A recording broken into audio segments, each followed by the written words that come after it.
Each week, we follow the boss of a major organization as they go undercover to find out what's really going on in their company. This is Undercover Boss, Gilded Age Edition. Welcome to the Gilded Age. During this time period, we see some of the richest people live in U.S. history. This occurred as a combination of a mostly laid-back government, a large workforce, a large supply of raw materials in the U.S., and new technological advances. However, in the Gilded Age, the distance between the wealthy and the poor grew even further, to a point where the upper class controlled about 90% of the wealth. Many viewed these businessmen as either robber barons or captains of industry. Robber barons were people who gained wealth through immoral and shady business tactics. Captains of industry were wealthy businessmen who spent their fortune on philanthropy. John D. Rockefeller Sr. as a young child aimed to have $100,000 and live till he was 100 years old. At 16, he worked as an assistant bookkeeper at Hibbett and Turtle, a produce shipper.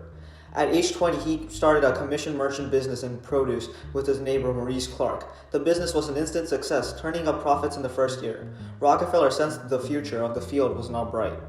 He moved to the oil refining industry. Here, he grew his company Standard Oil of Ohio through horizontal integration. Horizontal integration is when you buy out competitors and integrate them into your company. He decided in private rebates with rail companies as well.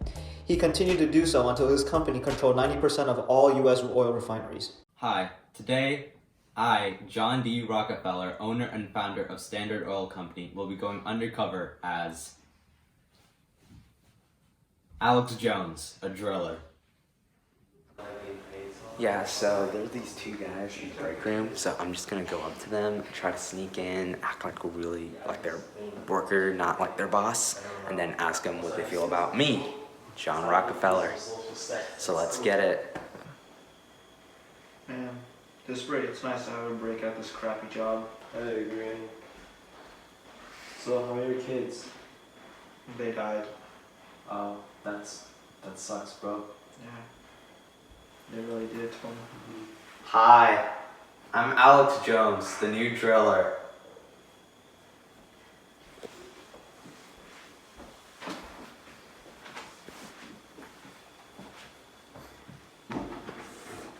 So what do you guys think about John D. Rockefeller, your boss? Oh, Hate him. Absolutely hate him. I don't like him. Yeah, he seems like a robber baron to me. Absolutely. He has many shady dealings. He does a lot of things behind the back. I don't trust him. Many people lost their wealth because of him. Our wages are cut because of him. I can't feed my family. My children died because I couldn't do him.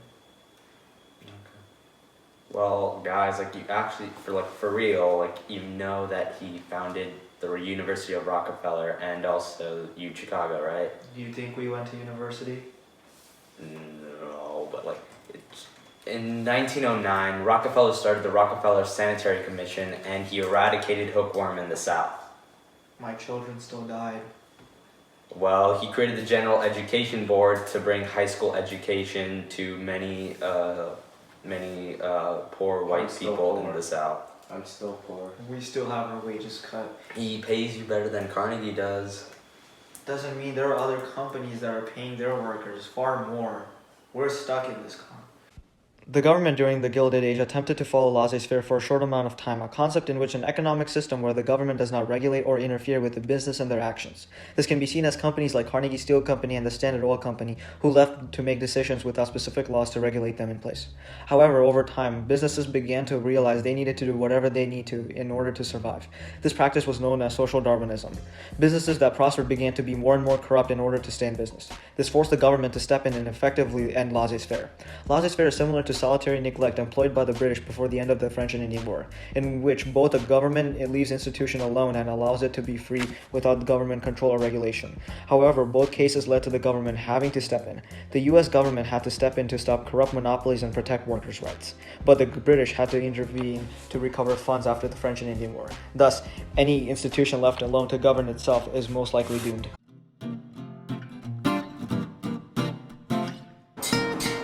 Hi, I'm JP Morgan. I like railroads, but I also like abusing my workers. Hey! What are you doing over there? Back to work!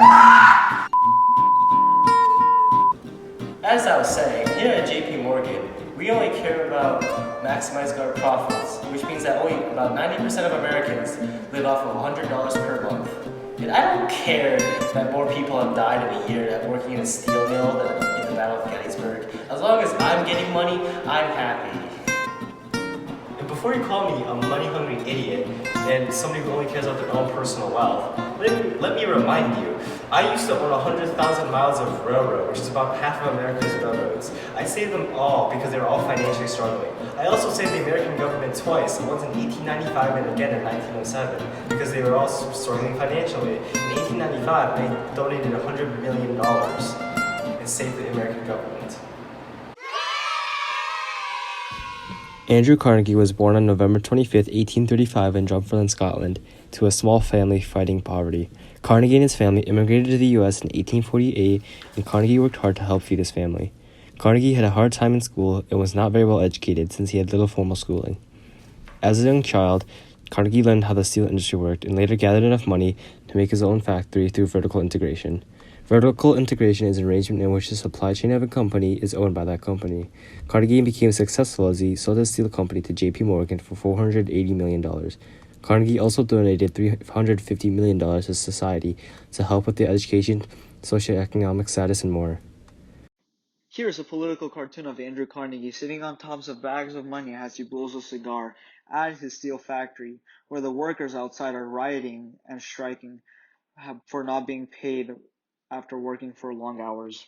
Today, I, Andrew Carnegie, owner and founder of Carnegie Steel Company, will go undercover as Cody White, a steel welder. So this is the homestead strike that everyone's been talking about. Let's see what this looks like. Hey. Oh no. Andrew Carnegie, and I'm gonna go undercover today as Cody White. Let's see what the workers think of me. Let's go. Hey there, old sport. How's it going? Good, howdy, bud. So, I see you working here, very late, very hard. Yeah. What do you think about Carnegie, the man behind this mill? He's okay, but I don't like him much though. I'm here as a strike breaker, so out there to strike, Homestead strike of 1892 actually. They're complaining because they didn't get their, imagine if you work for like 10 hours straight, and didn't get paid for it. You get paid so little and you get paid none now? That'd be horrible, right? They're furious. Now, Mr. Frick, he ain't helping either.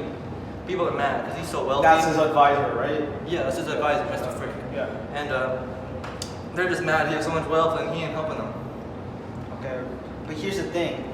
You say Carnegie's not helping anyone, but Andrew Carnegie not only, donates a lot of money. He donated $380 billion to society. That's a lot of money. That's a lot of money that's been given to help, people that are in need. Right, but if he's so good, he doesn't support unions, which are meant to help other people, not even for his own good. Hey Tom, can you help this man out here? I gotta get this boiler finished. What do you think about Carnegie? As you know, he is the owner of the steel mill. Yes, he is. He's quite shady, I have to say. We don't know about his business dealings, bro. You think he's a very shady person? Yeah, I think he's a robber baron. Well, what makes you think that? He cuts their wages like crazy. He wants to help them succeed in life and survive. Tom, you ready? Yeah. Told to eat. Yeah, let's go. Where are you guys going? Lunch. 10 minutes, that's all we get. I don't understand what these workers think bad of me or I'm a robber baron. I wrote the Gospel of Wealth saying that rich people should donate their land that they've been accustomed to or use their power and money to help people that are below them and that are less fortunate. I don't understand why the workers think I'm a robber baron, even though I donate so much money to help them. To help promote industry, the government established protective tariffs that helped American businesses sell more goods. These tariffs raised the price of goods imported from other countries, making American-made products look cheaper and allowing for more corporate businesses to thrive. However, the government did not strictly bolster businesses. In 1890, Congress passed the Sherman Antitrust Act, which outlawed trusts and businesses taking unfair advantages over smaller businesses by stating, every contract, combination in the form of trust or otherwise, or conspiracy in restraint of trade or commerce among the several states or with foreign nations is hereby declared to be illegal. Although this was not very effective, it was the first step for the government to regulate American corporations.